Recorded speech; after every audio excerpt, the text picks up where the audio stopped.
vamos a seguir viajando en el tiempo. Estábamos en la China del año 2 a.C.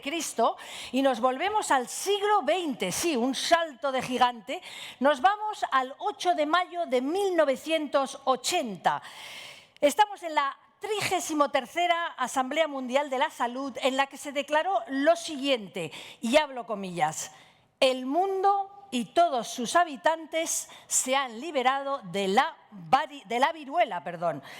Esta declaración marcó el final de una enfermedad que había asolado a la humanidad durante al menos 3000 años y solamente en el siglo XX había acabado con la vida de 300 millones de personas, la varicela, que se dice pronto. ¿Cómo se consiguió esto? Pues bien, el secreto fue una labor de colaboración mundial de 10 años encabezada por la Organización Mundial de la Salud, en la que participaron miles de profesionales sanitarios de todo el mundo para administrar 500 millones de vacunas con los que poner fin a la viruela. Y es que volvemos a lo que hemos comentado antes y seguiremos hablando de ello, y se ha comentado en esta mesa. Cuando colaboramos conseguimos superar grandes retos, como el reto de la descarbonización al que se enfrenta la industria y que es esencial para mitigar el cambio climático y alcanzar los objetivos establecidos por el Acuerdo de París. Pues bien, de ello van a debatir en la siguiente mesa redonda. Es un placer presentar a nuestro moderador, que está puestísimo en todo, sobre todo en hidrógeno también, pero aquí está, él es el presidente de honor INERCO, Vicente Cortés. Un aplauso para Vicente, que nos presenta su mesa. Bienvenido. Muy bien, buenos días. Es un placer y un honor poder moderar esta mesa redonda que habla del reto de la descarbonización, que, como vamos a ver, es un reto que no va solo y exclusivamente de reducir la huella de carbono y las emisiones de CO2 de la industria, sino que es mucho más transversal. Los protagonistas son los integrantes de la mesa. Llamo en primer lugar a Elisabeth Allier. Elisabeth es presidenta de Allier, dedicada a la fabricación de papel y al reciclaje y gestión de valorización de residuos, y es un claro ejemplo de aplicación de los principios de economía circular, la actividad a la que su empresa se dedica. En segundo lugar, tengo a Paloma Sánchez Pello, que es directora de Competitividad y Sostenibilidad de la Federación Española de Alimentación y Bebidas, FIAB. Gracias, Paloma. En cuarto lugar, Pedro Mora, director técnico de Oficemen, la agrupación empresarial que engloba a las empresas productoras de cemento con producción propia de clínker. Gracias, Pedro. Y Carola Hermoso. Carola Hermoso es la flamante directora general de UNESID, Asociación de las Empresas Productoras de Acero y Productos de Primera Transformación del Acero de España. El esquema que vamos a seguir, voy a hacer una brevísima introducción para poner en contexto la mesa, porque, como he dicho, los protagonistas son los integrantes de ella, de forma que es conocido que la Comisión Europea tiene un objetivo de emisiones netas cero en el 2050, con un objetivo intermedio aún no aprobado de 90% de reducción en el 2040. Llevándonos al caso de España, las emisiones con los últimos datos disponibles de gases de efecto invernadero son unos 300 millones de toneladas, de los que de CO2 son 235. Los sectores sujetos al comercio de derechos de emisión, básicamente industria, energía y producción de electricidad, los tradicionales, emiten un tercio de esos 235, y dentro de ese tercio, un tercio a su vez, es decir, unos 30 millones, son las llamadas emisiones de difícil abatimiento. Para conseguir ese objetivo, la Comisión regula de una manera exhaustiva y prolija infinidad de asuntos cuyo seguimiento, aun para los especialistas, es complejo. Pero yo quiero destacar tres piezas legislativas. Una, el régimen de comercio de derechos de emisión, que es el driver, es el impulsor de la reducción de emisiones.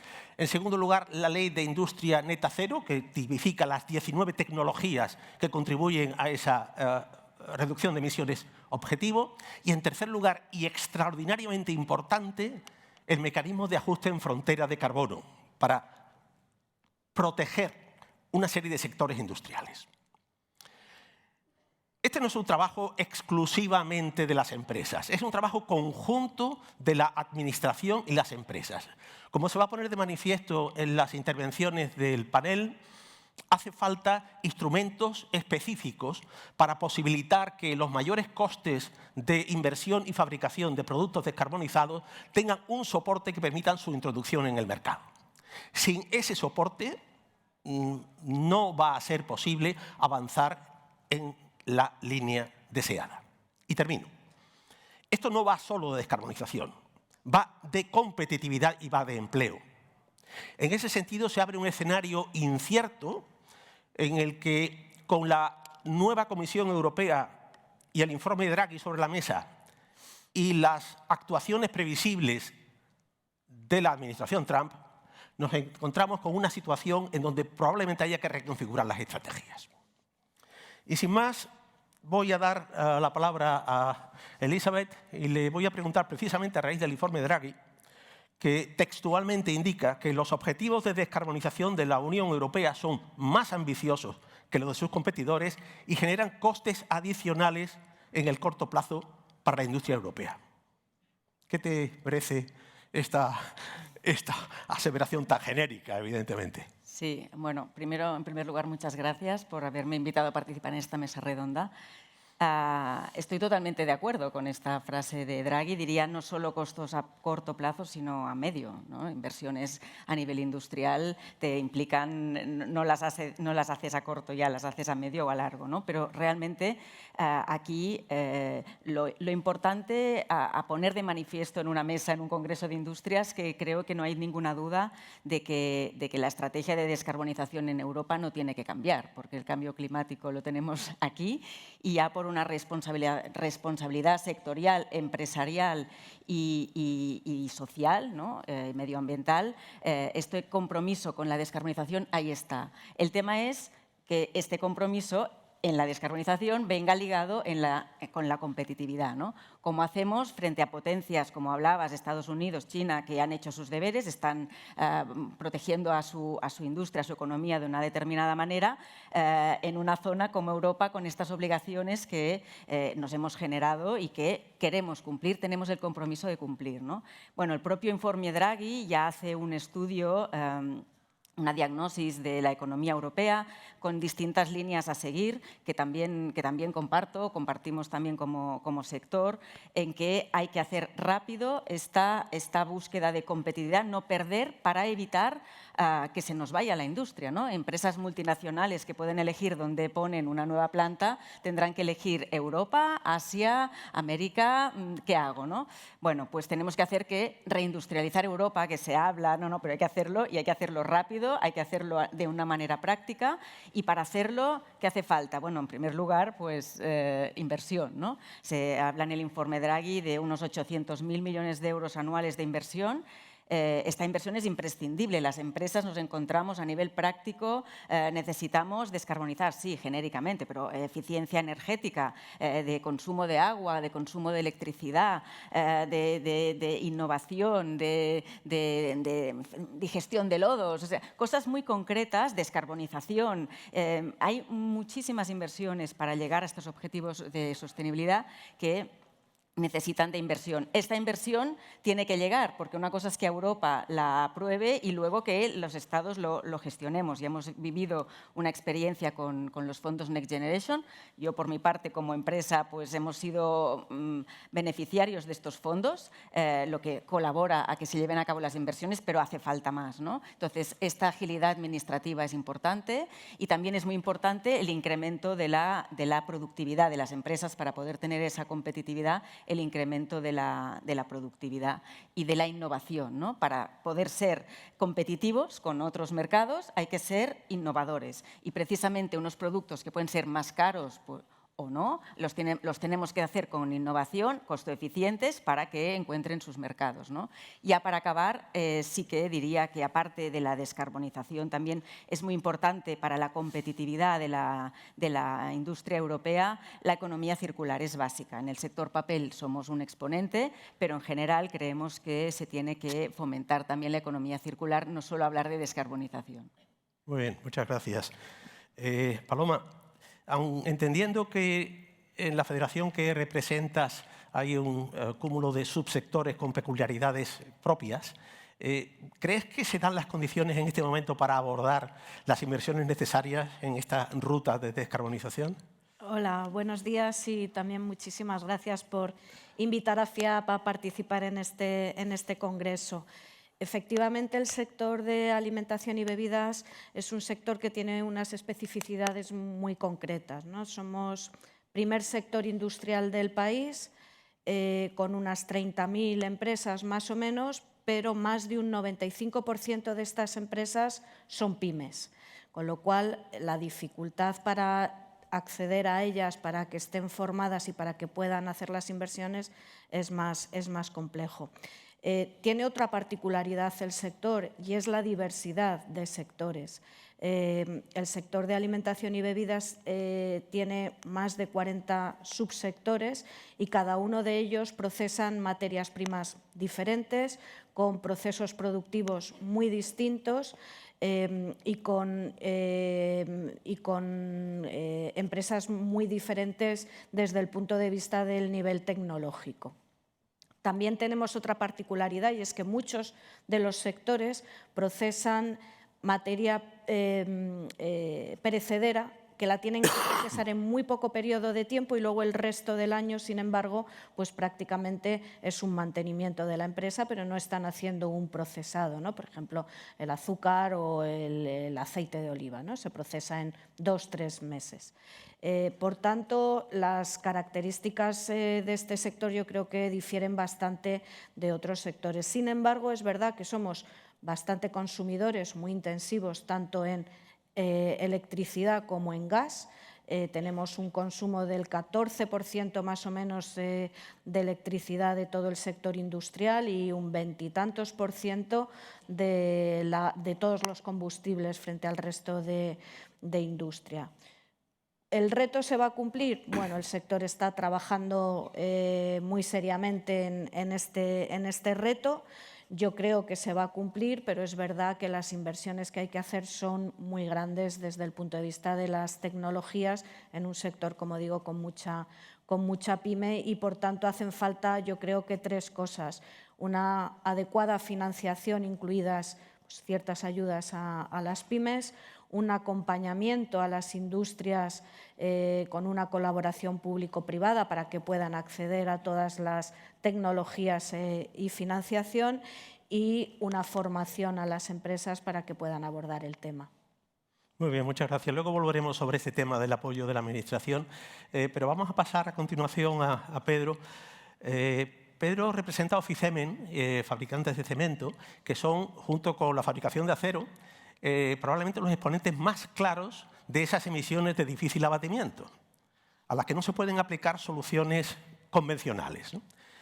Antes he apuntado en la introducción que estas inversiones requieren, evidentemente, cuantías asociadas a las nuevas plantas, pero también costes operativos. Es decir, es más caro operar plantas más complejas para reducir emisiones de CO2. ¿Qué esquemas crees que pueden aplicarse, por un lado, a las emisiones de proceso y, por otro lado, al soporte financiero de los costes CAPEX y OPEX asociados? Vicente, voy a ser breve para que no te regañen luego, pero esto es una pregunta compleja, porque soy consciente. Hablamos de reindustrializar Europa, pero no hay una varita mágica desde Bruselas que dice ahora nos reindustrializamos todos, y además todos por igual, ¿no?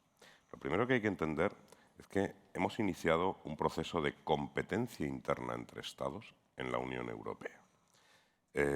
No se va a reindustrializar toda Europa de la misma manera.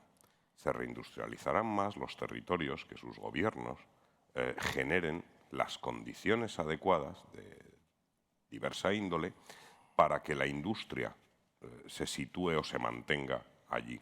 Al final, la industria siempre son multinacionales, capital europeo, estadounidense, pero multinacionales, y realmente la seguridad jurídica la tienes en toda la Unión Europea. Hay que empezar a saber competir como país y como región con otras cuestiones. Hay que competir, lo decía antes el consejero Paradela, con temas de tramitación administrativa, ser atractivos en la tramitación administrativa. hay que empezar a competir con fondos nacionales. Todos hemos sufrido cómo van los PERTEs con fondos europeos, qué limitaciones generan, qué proyectos se quedan fuera. Rehacer o reinvertir en una planta de cemento para que sea la planta de cemento de 2050, son 400 millones de euros. Pues PERTE no está preparado para eso. ¿Qué es lo que están haciendo otros países de la Unión Europea? Primero, aplicación de fondos nacionales complementarios a los fondos europeos. Esta es una primera barrera que tenemos en España, los fondos nacionales. Segundo, no solamente para CAPEX, también para OPEX, porque todo el desarrollo tecnológico genera un riesgo de resultado a futuro. Hay un proceso de innovación que no sabes exactamente cómo te va a quedar en cuestión de costes. Contratos por diferencias en Alemania para energía eléctrica, para CO2. Al final, cada uno de los estados hace su traje a medida con un programa económico, fiscal, energético, y pongo el dedo en la llaga. Por primera vez hemos conseguido que el PNIEC diga algo de la industria, pero muy poco respecto a lo que realmente debería decir. Y al final, bueno, y de infraestructuras estratégicas, porque al final la industria tiene que dar salida a sus productos, necesita infraestructuras estratégicas para el transporte, para las acometidas de suministro, en nuestro caso, para el CO2 que capturemos en las chimeneas y tengamos que almacenar o transferir a la industria química para su uso. Al final, estamos hablando de que una política industrial no se puede desarrollar si no va ligada a unos fondos nacionales que tienen una determinada libertad y a una política de infraestructuras estratégicas y energética que te permita ser más competitivo que tu rival. Y tu rival hoy, bueno, China, para algunos productos es China, pero para otras industrias nuestro rival son nuestros compañeros de viaje de la Unión Europea. Muy bien, gracias. Yo voy a añadir un dato sobre el tema del contrato por diferencia que ha mencionado Pedro Mora y el traje ese a medida que hacen los diferentes países. Alemania lleva concedidos para este mecanismo 2.800 millones de euros, que supone abarcar aproximadamente el 17% de las emisiones de CO2. Aprovecho que estoy en un acto organizado por el Ministerio de Industria, pero las previsiones son de hacer un proyecto piloto con 100 millones de euros. Con lo cual, evidentemente, llamo la atención en la necesidad de avanzar en esa ambición. Pero yéndonos al sector del acero, el acero es un componente fundamental de las 19 tecnologías cero neto. O sea, sin acero no se pueden montar. Pero es que además es un contribuyente potencial significativo a la reducción de emisiones. ¿Cómo ves la situación actual y las exigencias en cuanto a esa descarbonización, que yo llamo desfosilización, de vuestro sector? Bueno, muchas gracias, Vicente, y gracias al Ministerio de Industria por darnos la oportunidad hoy de estar aquí. Sí, tienes toda la razón. O sea, el acero es fundamental para el despliegue de las tecnologías, ahora ya no solo renovables, sino las cero neto emisiones. Y por poneros un ejemplo, un coche necesita 1 tonelada de acero, pero si estamos hablando de renovables, 1 megavatio de solar necesita 40 toneladas de acero, y si vamos a la eólica hablamos de 180 toneladas de acero pues, para instalar ese megavatio. Entonces, el acero es necesario. El acero es necesario para la transición energética, pero también es necesario para nuestra vida diaria. No tenemos nada más que mirar a nuestro alrededor para darnos cuenta de ello. Por lo tanto, es fundamental para nuestro desarrollo económico y para nuestra calidad de vida. Sin embargo, como bien has mencionado, pues somos responsables de una gran parte de las emisiones globales. A día de hoy creo que del 7%. Por lo tanto, somos muy conscientes de nuestra responsabilidad frente a la lucha contra el cambio climático. Nuestros procesos son intensivos en carbono, es cierto. Hay diversos estudios en la Unión Europea que cifran entre 20 y 30.000 millones de euros lo que tiene que invertir la Unión Europea para lograr descarbonizar al 100% su producción siderúrgica. O sea que el reto está ahí y, como podemos ver, es muy significativo. Estamos hablando de inversiones en CAPEX, sí, pero es que además, una vez has hecho la inversión, hay que ser conscientes de que producir ese acero va a ser más costoso. Entonces, como muchos de vosotros sabréis, hay a día de hoy 2 rutas para producir acero, la integral a partir de mineral y la ruta eléctrica a partir de chatarra. Esta segunda ruta es menos intensiva en CO2, tiene una menor huella de carbono, pero sin embargo hay que ser conscientes de que no hay disponibilidad ahora mismo suficiente de chatarra para responder a toda la demanda que haría necesaria hacer toda la producción de acero mediante esta ruta. Por lo tanto, necesitamos ambas rutas.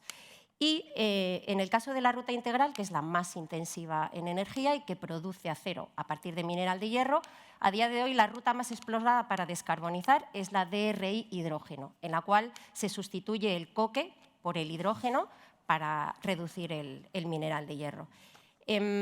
Vale, si este hidrógeno, ojo, es producido a partir de energías renovables, entonces somos capaces de producir una reducción de emisiones muy drástica. Pero, sin embargo, con los costes actuales del hidrógeno, esto incrementaría el coste del producto entre un 30 y un 50%, dependiendo del tipo de producto. Por lo tanto, debemos ser conscientes de que ese incremento de coste es muy serio y debemos hacernos la pregunta de si estamos dispuestos a asumir ese coste y luego asumir el efecto que tendrá en los productos que consumimos, coches, edificios, cualquier producto de acero. Entonces, hay además otra cosa que debemos de tener muy en cuenta, que es que el acero viaja muy bien, es decir, competimos en mercados globales. Y un dato que yo creo que es muy impactante es que a día de hoy en el mundo se producen 2.000 millones de toneladas de acero. La mitad se producen en China. La Unión Europea solo produce el 10%. Por lo tanto, si pensamos en el cambio climático como realmente un problema global, que lo es, debemos de preocuparnos mucho de qué está ocurriendo fuera de la Unión Europea y desde luego, si nosotros reducimos nuestras emisiones será muy positivo, pero el efecto que tendrá sobre el cambio climático global va a ser muy reducido. Muy bien, muchas gracias. Ha sacado el tema de la economía circular, el tema del chatarra, sobre el que luego volveré, porque en el caso de Elizabeth y en el caso de Paloma hay algunas preguntas que, si Elena me da tiempo, me gustaría formular. Pero hay una cuestión, como decía al principio, que es transversal. El precio de la electricidad en España para el sector industrial tiene un diferencial claro con Francia y Alemania, por ejemplo. ¿Qué opinión te merece ese diferencial, que además es artificial? Es decir, viene de cuestiones regulatorias, no viene del coste de generación. Claro, aquí para la industria electrointensiva es una parte, un porcentaje muy importante de su matriz de costes, la electricidad, ¿no? Entonces, hablábamos antes de competitividad. Bueno, para ser competitivos, incluso ya no hablemos competitividad frente a otras potencias chinas, a Estados Unidos, hablemos incluso competitividad frente a a otros estados de la Unión Europea, ¿no?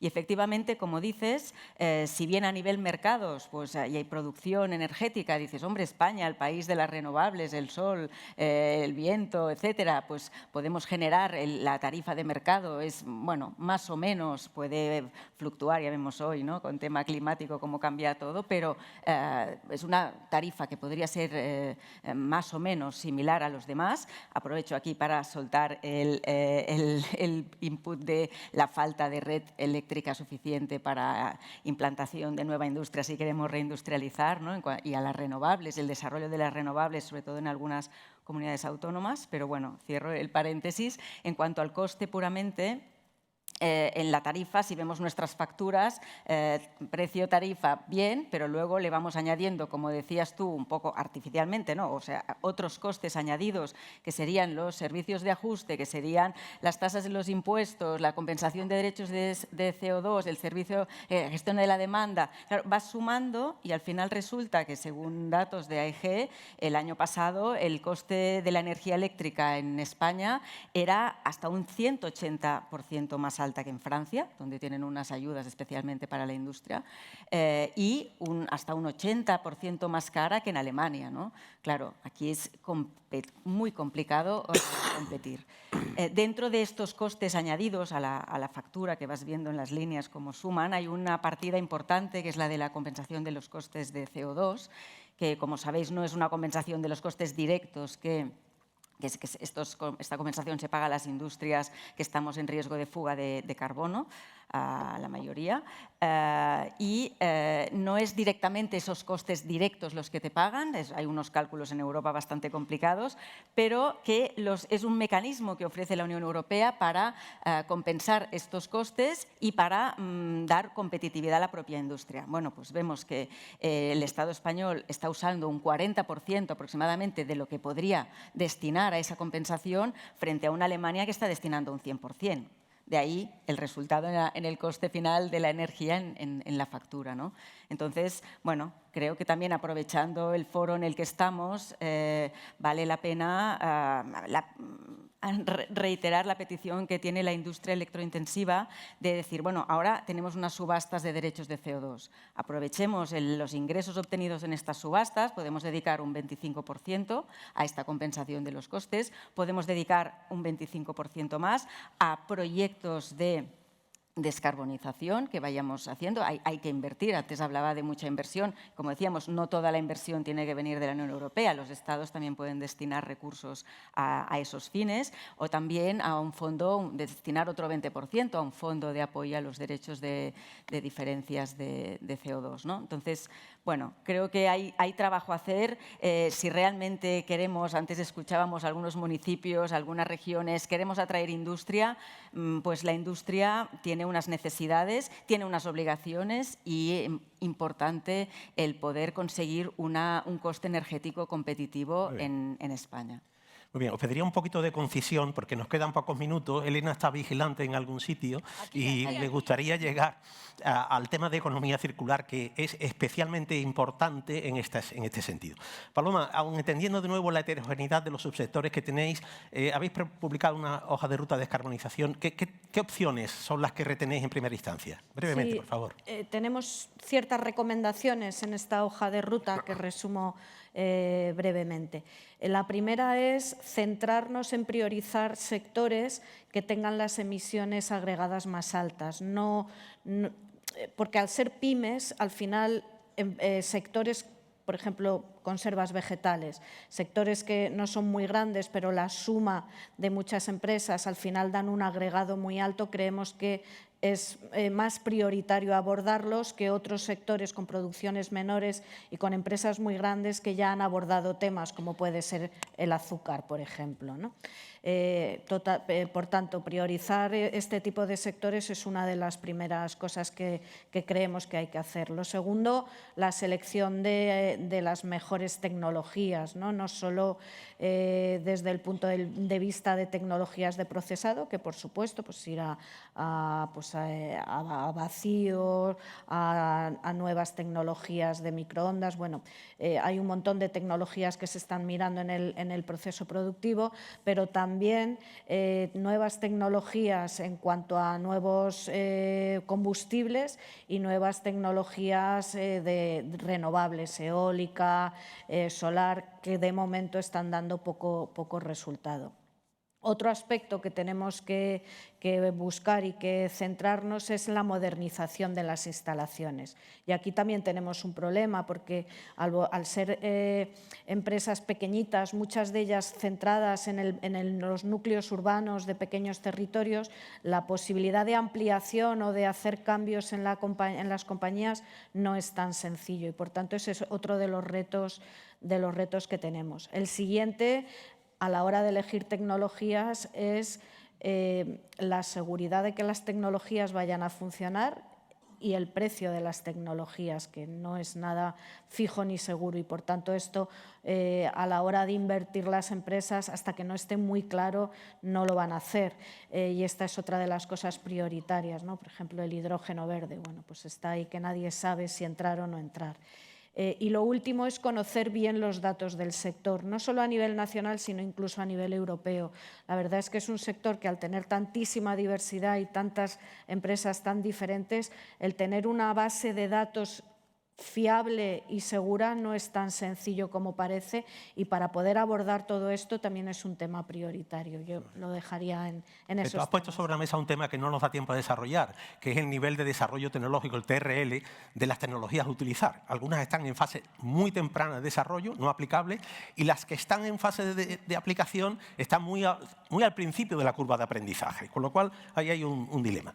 Tengo una pregunta para Pedro y para Carola. He mencionado el mecanismo de ajuste en frontera, que básicamente consiste en gravar las importaciones de 6 productos en esta primera fase en función de su huella de carbono.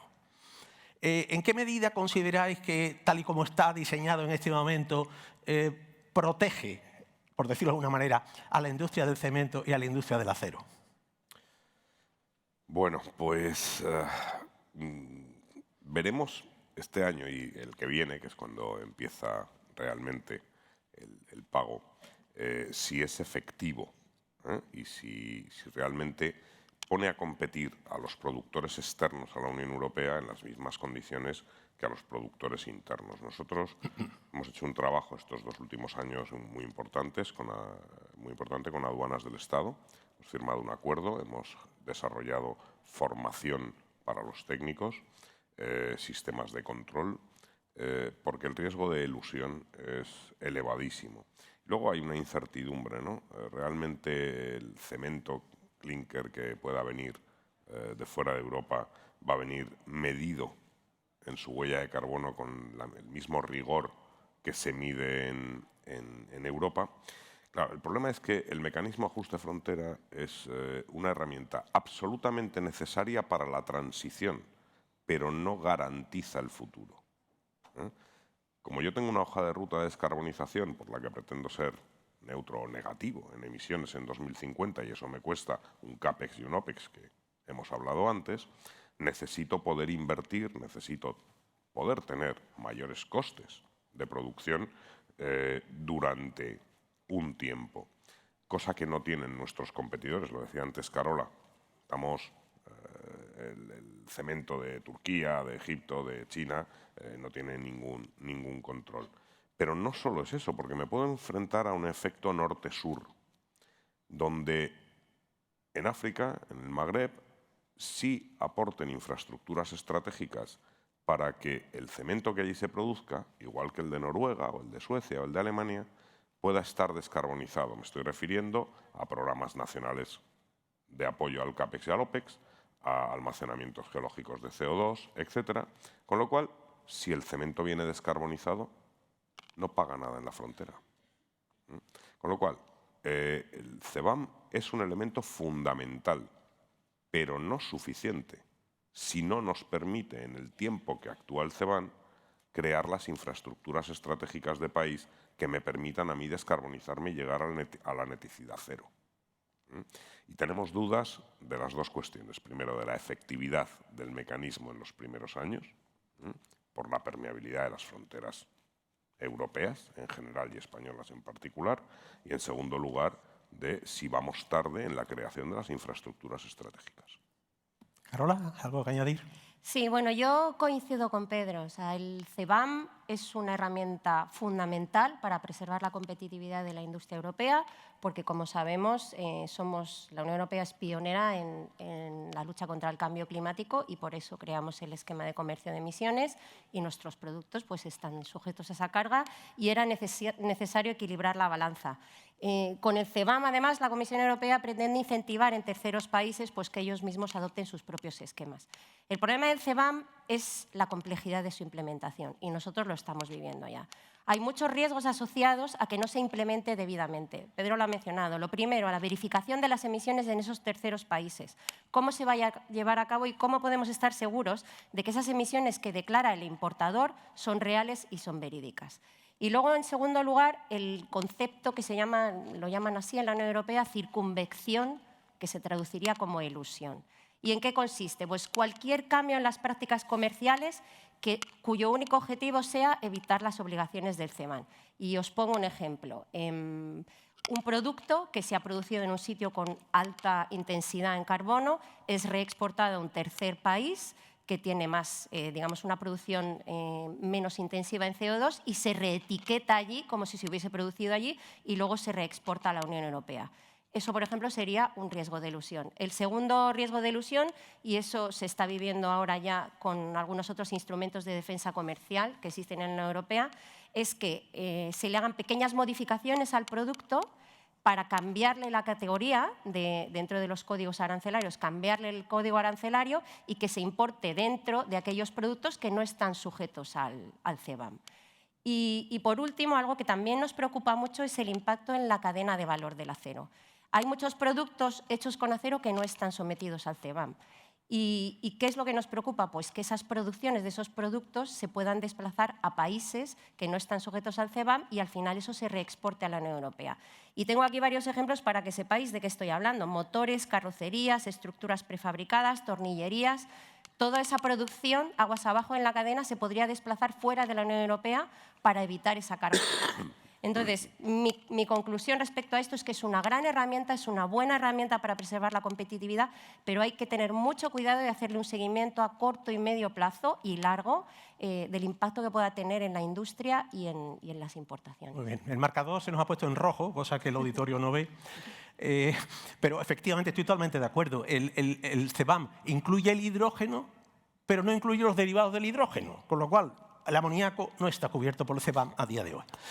Quiero ir a la idea de la economía circular, que me interesa muchísimo porque al final y a la postre la Comisión está decidida a que los famosos combustibles renovables de origen no biológico, los RFNBOs, que forman parte de la categoría de biocombustibles, se produzcan a partir de CO2 reciclado y a partir de residuos. Y en ese sentido, el CO2 biogénico, del cual Alier pues tiene evidentemente mucho que decir, pues tiene un papel relevante. Sintéticamente, por favor, porque nos queda pocos minutos. Muy sintéticamente, nosotros producimos papel 100% a partir de residuos, de papelote, ¿no? Esos residuos nosotros los ponemos en el proceso productivo y utilizamos agua, los trituramos y es un proceso cerrado para precisamente no gastar mucha agua y estamos ya actualmente produciendo CO2 biogénico en nuestra depuradora, en la depuración anaerobia, la que trata el residuo biológico que se ha quedado en esa agua, genera un biogás. Ese biogás tiene prácticamente un 80% de metano que nosotros estamos utilizando actualmente en nuestro proceso productivo. Antes lo usábamos en la planta de cogeneración de alta eficiencia, ahora tenemos unas calderas de biogás y también lo enviamos a la planta de biomasa que tenemos para producir el vapor necesario para secar el papel en nuestro proceso productivo. Lo consumimos internamente, también se puede consumir externamente. Estamos con Enagas, dados de alta en el registro de productores de gases renovables, con las garantías de origen, y esto nos daría la posibilidad de venderlo fuera. Esto, por un lado, en cuanto ya al proceso actual productivo del papel. Por otro, o sea, a raíz de la depuradora anaerobia. Pero también, como este año, en octubre, inauguramos una planta de biomasa que nos ha comportado el 98% de descarbonización de emisiones de alcance 1. Esta planta de biomasa, con astilla forestal, consume unas 60.000 toneladas año de esta materia prima. Estas 60.000 toneladas año pueden convertirse, emiten un CO2 biogénico de unas 95 o 100.000 toneladas de este CO2 biogénico, que ahora estamos mirando con proveedores a ver si lo convertimos en metanol, ¿no? Este metanol, que estaríamos hablando de unas 70.000 toneladas año, ¿no? Aquí hay un mercado, sabéis que hay otras industrias como el transporte marítimo, transporte aéreo, que necesitan estos biocombustibles y estamos mirando de explotarlo bien directamente, incluso en la industria de bebidas carbonatadas, para usar ese CO2 directamente en la producción de la bebida, bien a través de la producción de este metanol, ¿no? O sea, se abre un mercado importante. Lo que pasa es que estamos estudiando el modelo de negocio. Para hacer el metanol necesitamos hidrógeno. Este hidrógeno tendría que ser verde. El transporte funciona mal. Tendríamos que buscar instalaciones cercanas a Alier para producir el hidrógeno que luego nos permitiría este combustible, ¿no? Estamos estudiando el modelo de negocio. Como decimos, son tecnologías en desarrollo, pero que cerrarían este círculo, ¿no? Evitaríamos esta captura de CO2 que haríamos nosotros, permitiría que además de que nosotros se fuese un CO2 no liberado a la atmósfera, además permitiría descarbonizar a otras industrias que tienen más difícil la descarbonización, ¿no? O sea, es un proyecto muy ilusionante.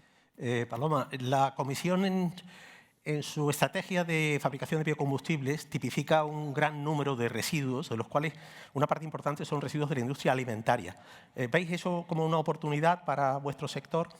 Sí, desde luego, es una gran oportunidad que nosotros llevamos ya mucho tiempo trabajando. De hecho, de los consumos que tenemos, estamos en torno a un 40% de consumo eléctrico, 40% de gas, un 10% de otros combustibles y un 10% son renovables, de los cuales el 95% es biomasa. Biomasa de nuestros propios residuos. Tenemos muchos proyectos en marcha porque descarboniza y además cierra el círculo. Es un proyecto o son proyectos perfectos. ¿Cuál es el problema? Que hay que saltar ciertas barreras logísticas, económicas y tecnológicas. Por ejemplo, no son residuos estables, no es una materia prima estable, cambia mucho la humedad, o sea, hay barreras tecnológicas que hay que superar todavía, que estamos estudiando actualmente. Pero hay otros proyectos, sin embargo, de biomasa que ya llevan años funcionando. Por ejemplo, el hueso de la aceituna en el sector del aceite es un combustible que se ha utilizado ya desde hace muchísimo tiempo. O sea, hay mucho desarrollo por delante, hay cosas que ya se están haciendo y desde luego es una tecnología de descarbonización muy buena y que cierra el círculo y por tanto de economía circular. Muy bien. Carola, tú has mencionado antes el tema de la chatarra. Me interesa mucho porque al final es electrificación de la producción de acero. Es decir, es una vía de utilizar electricidad renovable y conseguir que la huella de carbono del mix acero, digamos, a partir de mineral, acero a partir de chatarra, sea más bajo, ¿no? ¿Consideráis que eso es una opción interesante con los temas de precios de la electricidad que ha mencionado antes Elizabeth? A ver, sí, es una opción interesante, pero como decía, la disponibilidad de chatarra es limitada. Por lo tanto, no es viable llevar a cabo toda la producción de acero a través de esa vía. Pero hay una cosa que sí que me gustaría mencionar, si todavía tenemos unos minutos, que son las compras públicas, porque creo que es algo que tenemos que ser muy conscientes y que ya que tengo aquí a la Administración me gustaría pues, comentarlo. Creo que hay que potenciar la compra pública verde. Como decía, el coste de producción del producto verde es mucho más elevado. A 8 euros, por ejemplo, el kilo de hidrógeno, el coste de la producción de acero se incrementa un 30%. Entonces, tenemos la responsabilidad como consumidores de potenciar esa compra de productos verdes y comentabas antes, tenemos un ejemplo ya muy claro que es el Net Zero Industry Act, ¿sabéis? La nueva ley de promoción de las tecnologías de cero emisiones netas, que incluye ya una serie de requisitos que hay que aplicar tanto en compra pública como en subastas de renovables para tener en cuenta criterios de sostenibilidad en la compra de productos. Por lo tanto, creo que debe de ejercer la compra pública como palanca para que crezca la demanda de productos verdes. Muy bien. ¿Me dejas 30 segundos para cierre? A ti, Vicente, lo que tú me pidas. Gracias. Simplemente poner de manifiesto mi aseveración del principio. Esto no va solo de reducir huella de carbono de productos y procesos. Va de competitividad. Al final, lo que surge es que las vías necesarias, la aplicación de las tecnologías adecuadas, el empleo de materias primas alternativas se traduce en mayores costos. Sin apoyos de la Administración, mecanismos como el que acaba de mencionar Carola, la descarbonización puede ser un riesgo muy importante para la industria europea en general y española en particular. Muchas gracias. Muchas gracias. Bueno, Vicente, qué lujo de mesa y de ponente, Vicente Cortés. Gracias a todos. Os invito a abandonar el escenario. Vaya mesa tan potente, tan interesante. Hay siempre mucha chicha y poco tiempo.